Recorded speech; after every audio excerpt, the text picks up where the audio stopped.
Hi, Claire. How are you? Hi, I'm fine. How are you? I am good. I have my huge chair here behind Yeah, me, you but do. I'm a little like off kilter. I don't know. I'd never realized I don't sit straight until I Is saw it it. like a whole lazy boy desk chair Oh my vibe? God, Oh it's yeah, look at that thing. ginormous. Oh my It's so gosh, big. like a love seat on a swivel. Literally. And Paul was not a fan, as you could expect, He being loves his the chairs. yes, the chair connoisseur that he is. I think he Yeah. said something about it looking like a certain. Yes. I'll leave Paul's sassiness to himself. He can share if he feels All right. desire to. But yeah, I'll take us through last week's headline. I'm really, really excited to talk to you, Claire, about your story. So I'll try to, hold that in for a little bit, but I don't know, it might slip out a little. So our cover story last week was Sarah wrote this monster story about 340B, which is something that we have been sort of apprehensive of covering since I've been working at the Cancer Letter. It's just such a beast. It's so complicated.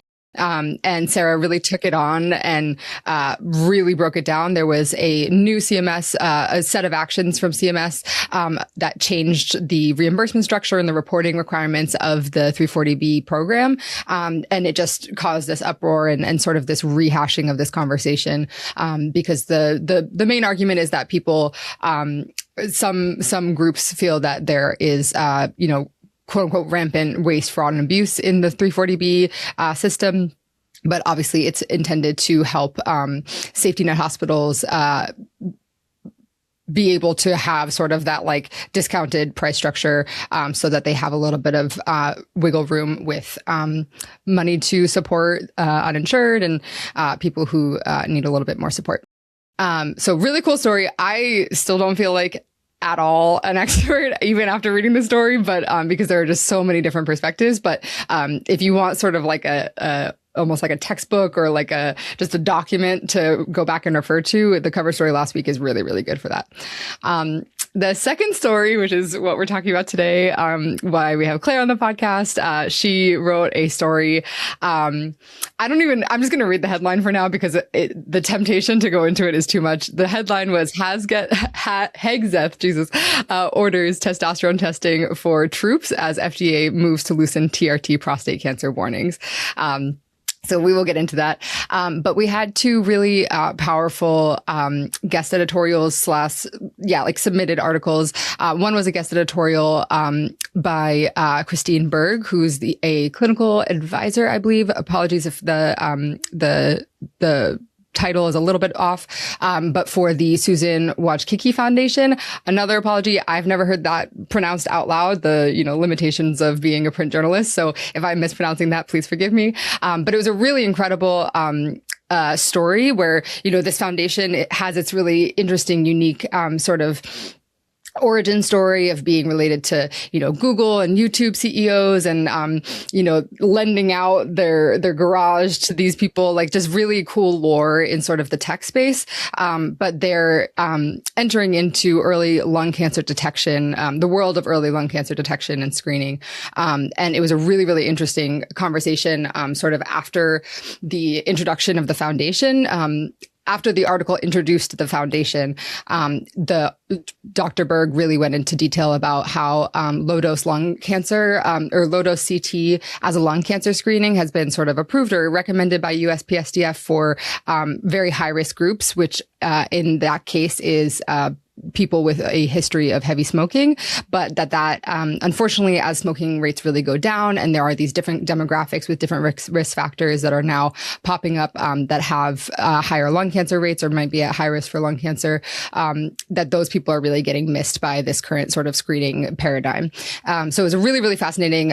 Christine Berg worked on the national lung cancer screening trial, and the other big one, the prostate, lung, ovarian cancer, I think PLCO, the two really huge NCI driven screening trials. So it was really, really cool story just to, as a little screening nerd, I think I was really excited about that one.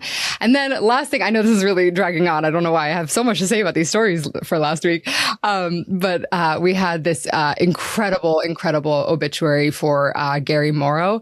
And he was a sort of a pioneer in supportive oncology. He was really responsible for the development and was antiemetics, my medical knowledge, but basically anti-nausea meds and other supportive medications so that people could actually complete their course of cancer treatment.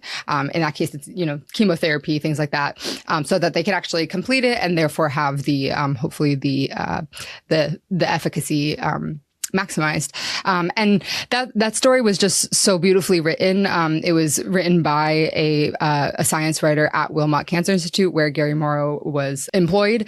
And you could just really tell that he had a really big impact on the entire community there. It's just infused in the writing and the photos and every interaction I had with people from Wilmot for this story. And the last thing I'll say is just the photos are really, really moving and really precious. So so a long sort of walk through, but I just, it was a really good issue last week and I clearly had a lot to say. Is your head spinning from the pace of health policy news? Are you struggling to figure out what it all means for the cancer community? Find the resources you need on ASCO in Action, the online information hub from the American Society of Clinical Oncology and the Association for Clinical Oncology. ASCO in Action has news and analysis on issues like federal research funding, prior authorization, and reimbursement, and visitors can find ways to get involved in advocacy efforts. Visit ASCO in Action at asco.org/ASCOaction, all one word, today.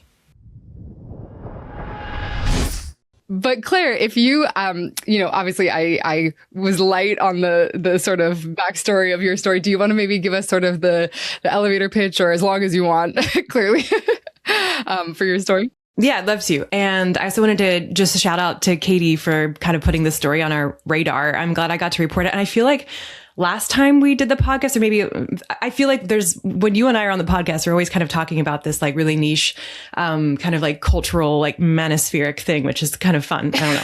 We're here with our bang. It's funny. It was wasn't it the dietary guidelines? I feel like we were talking about protein. Yes. Yes, protein. And now we're talking about looks maxing, essentially. Just kidding. Oh my God. So the Pentagon, via a video posted on X called the High T Department of War, posted by Secretary Pete Hegseth, emphasis on the war, has announced that they will be mandating screening for low testosterone testing for men in the military, 30 and older, starting, with their annual, I guess they have these annual periodic screenings, and that will be a mandated part of that. And if they test low for T, then they will, have the option of taking testosterone replacement therapy.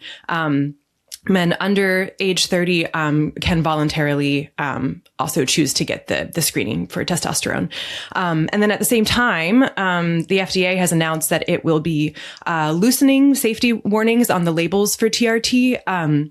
They have said that they're making these changes after reviewing current evidence. And the primary evidence that they mentioned in their press release is this trial called the Traverse trial, which occurred in 2023 and resulted in the removal of a black box safety warning on TRT. But the juicy part here is that every, screening expert and endocrinologist that I spoke with for this story, including the first author of that Traverse trial, said that this trial was never designed to study the effectiveness of long-term testosterone replacement therapy use. It was designed to look at cardiovascular risk. And the study was asking, is testosterone reasonably safe over about 2 years? It didn't ask, should healthy asymptomatic younger men be screened? It didn't ask, should millions of more men receive TRT? Or does TRT improve long-term health? What happens after 20 to 30 years? And then, relevant to us, what about underlying prostate cancers? Everyone knows that you don't give testosterone to men with active prostate cancer. But what about those who, have not yet been screened? The screening age is for asymptomatic or average health man is 50. And so, these men in the military, population-wide screening for them, they've never had any type of PSA testing. And there are silent prostate cancers, which I didn't really know about until this story. So researchers are saying, and endocrinologists are saying, that the very trial that FDA's their primary evidence is being kind of overinterpreted. And I think a recurring kind of refrain or motif throughout this story that was given to me unprompted via my reporting was the absence of evidence does not equal evidence of absence. So like the absence of evidence does not equal safety and effectiveness. Which is essentially what FDA, according, to this press release, is all speculative because it's just, the announcements. But that seems to be what's happening. So, that's the thrust. It's a lot of like different kind of stories meeting and converging. And, it was hard to write. I will say it was like, I had to sit with it for a long time, just like also educate myself on TRT and so many parallels between the TRT story and the HRT story and the Women's Health Initiative stuff, which I've done reporting on. So anyways, it was super interesting, very fun. So yeah, I mean, that was just to give you sort of like my perspective, like, as an editor or as like a reporter on a different side of like the issue last week, it was just really interesting to me because I feel like, and this is wrong, just like, please nobody take this out of context, but my incorrect impression before reading your story was just outdated information that TRT like is bad for prostate cancer. And that is, again, kind of true. Like you said, you don't want to give it to active prostate cancer, but it was an unformed, unresearched idea in my head that I hadn't had any reason to look into at that point. Just that like, that it's a bad combo. They're related, like just don't do it. And so, for me to, read your story and, you have to talk about like the cardiovascular risks and all of these sort of like non-cancer topics, because that really is like a huge part of the meat of the actual story and the news of what's happening. But obviously for our readers, we also have to look into sort of this prostate cancer concern. And it's weird because there's really not that much evidence, which is, the whole thing that you just said. It's like a weird kind of spot for us to be in. And just as a small kudos to you, just like cardiovascular disease and just trying to like learn about like the screening and the measures of efficacy and all these things. I would be terrified to even try to tackle that after knowing how complicated it is in oncology. And so I feel like the marriage of those two things, it just adds to the complexity of the story. But I think the prostate cancer thing was a little odd for me, because I still don't know that I feel, and maybe it's just that we don't know, and that's what you're saying, but I don't feel confident about the relationship between TRT and prostate cancer completely. Yeah, I don't think anyone does. Yeah, I was just saying that, we have short-term data. TRT, testosterone is, safe. It doesn't cause prostate cancer. But yeah, I guess the question is like, what about all of these, there are underlying prostate cancers that will never, would never have caused the man any type of symptoms or harm as well. Prostate cancers that you can live with, so, that, and what does testosterone do to those? We don't know. Nobody knows. It's just anyone's guess. So that's what I think is, and then to, the list of actual side effects of long-term testosterone use are, they're pretty vast. There's fertility suppression. One of my sources said that testosterone is a very effective contraceptive. So giving, testosterone to men who may or may not need it. I think another important piece of this is that, not every testosterone test is the same. Your testosterone levels fluctuate throughout the day, throughout the week. So, a low test does not mean that you have hypogonadism. And so, the risks of the over testing, over screening, over diagnosis are, cannot be overstated. Yeah. But also, another source pointed out that if you are on testosterone replacement therapy for long periods of time, your pituitary glands will stop making it. They'll be tricked into complacency, essentially. So weaning off of that is really difficult. Increased PSA testing will likely happen. The Endocrine Society recommends it, which means more biopsies, more false positives, more anxiety. And just decades of beginning treatment in your 30s. So many sources were like, this is basically an uncharted, like natural human experiment. So, oh my gosh. And that's not being hyperbolic. Like those are real trade-offs, Yeah.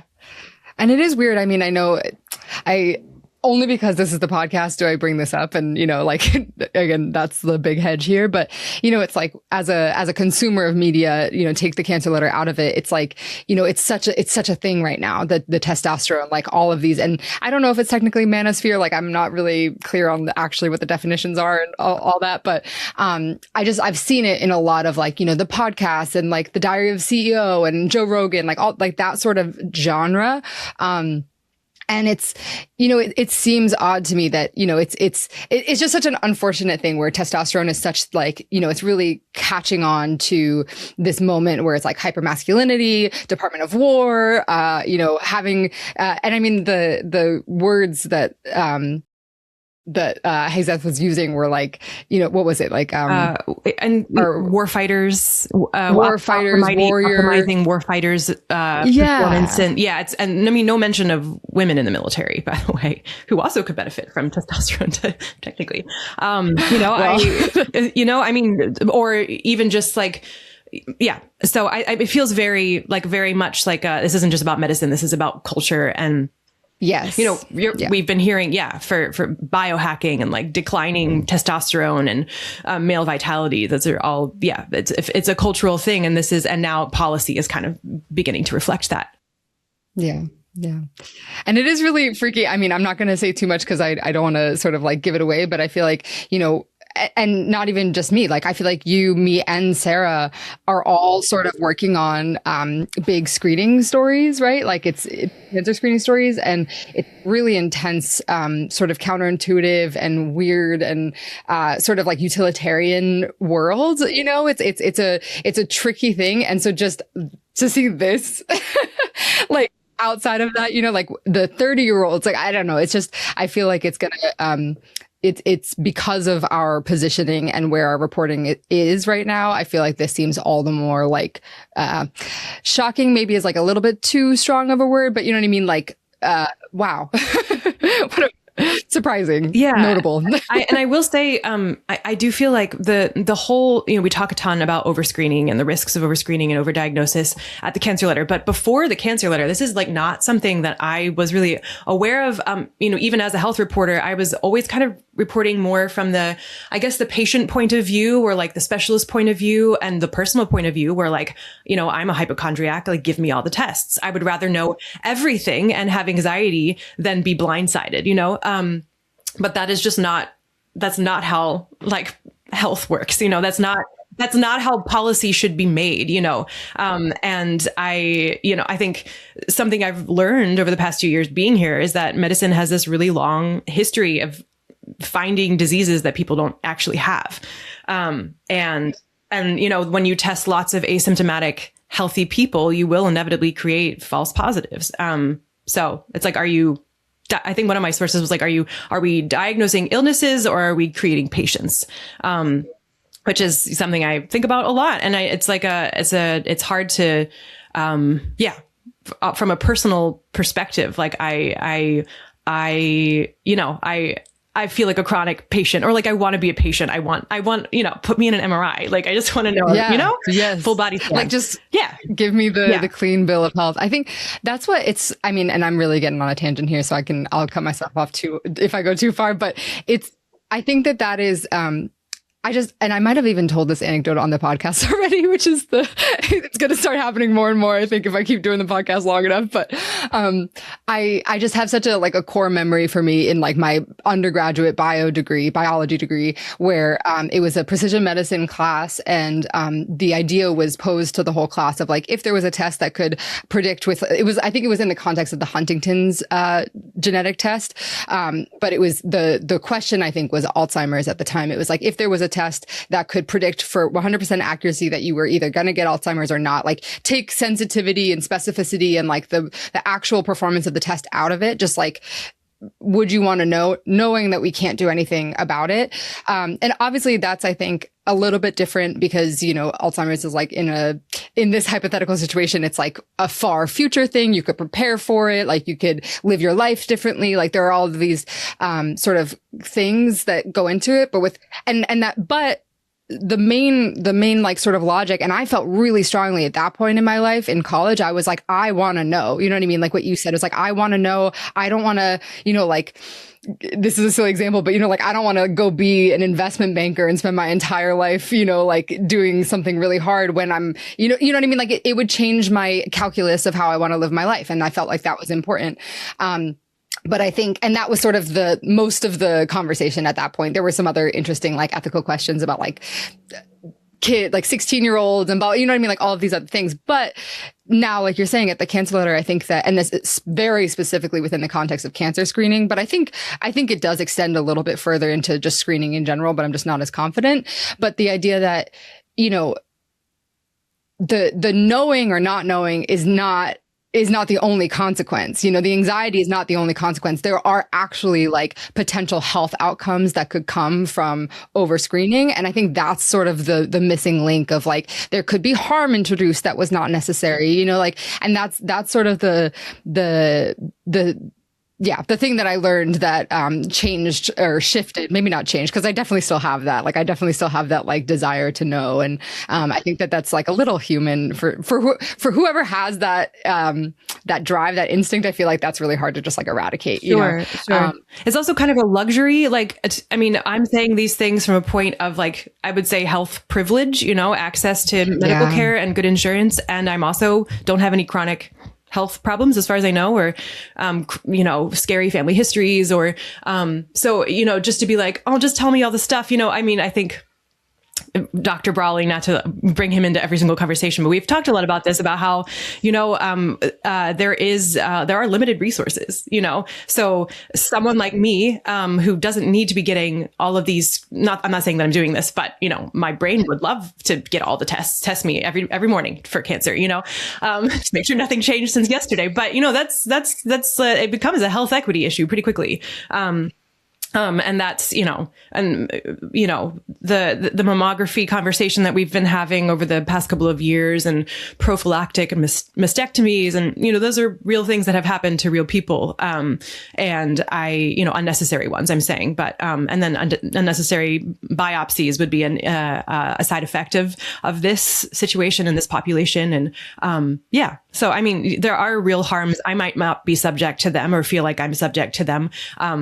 But yeah, good thing I'm not the one who's making like health policy decisions and just talking about it. So that's why they're very, very educated and smart people doing that. But well, in this case, just, going back to the story, I'm not going to say anything about the education or intelligence, but just, it is a little bit of a speedy and not, as you said, your sources said that there seems to be a dearth of evidence supporting this policy change, which, yeah, I think we just walked through why we feel the way we feel about this story, which is great. Is there anything? I feel like we could talk about this for hours. So to say, is there anything else is a little misleading, but is there anything you want to talk about before we wrap up? No, yeah. I think we covered all the big things. I will say it was fun to report this story because I feel like people were ready to talk about it. It's something that, my one source, I think I ended the story, Brad Anawalt said, the less evidence that we have, the more fervor there tends to be on both sides, the more drama and the more, and then that goes both ways. If there's like a big outroar and a lot of people have a lot of opinions about a thing, it often points to the fact that no one really has an answer. And that's the whole point here, is that no one's arguing that men with low testosterone diagnosed with hypogonadism should not be receiving testosterone. Like that is a game changer for many men. That's not the conversation. Yeah, we're talking about otherwise healthy men. And so yeah, I think it's just Endocrine Society is calling for a men's health initiative, a randomized control gold standard trial that can look at these things and give us some definitive answers, but it just doesn't exist. So. Yeah, absolutely. I just want to read that quote because it's so Yeah, good, do and I it. feel like it's a nice way to wrap up. TRT is one of those areas where there's lots of fervor, there are lots of opinions, and in the usual manner, the more heated the debate is, it's usually because there's not enough evidence to point one way or another. And that's really good, and it definitely has a string through a lot of the stories that we're working on. So it's really really wonderful. Well, thank you, Claire. It was always such a pleasure to have you. And listeners, I will see you next week.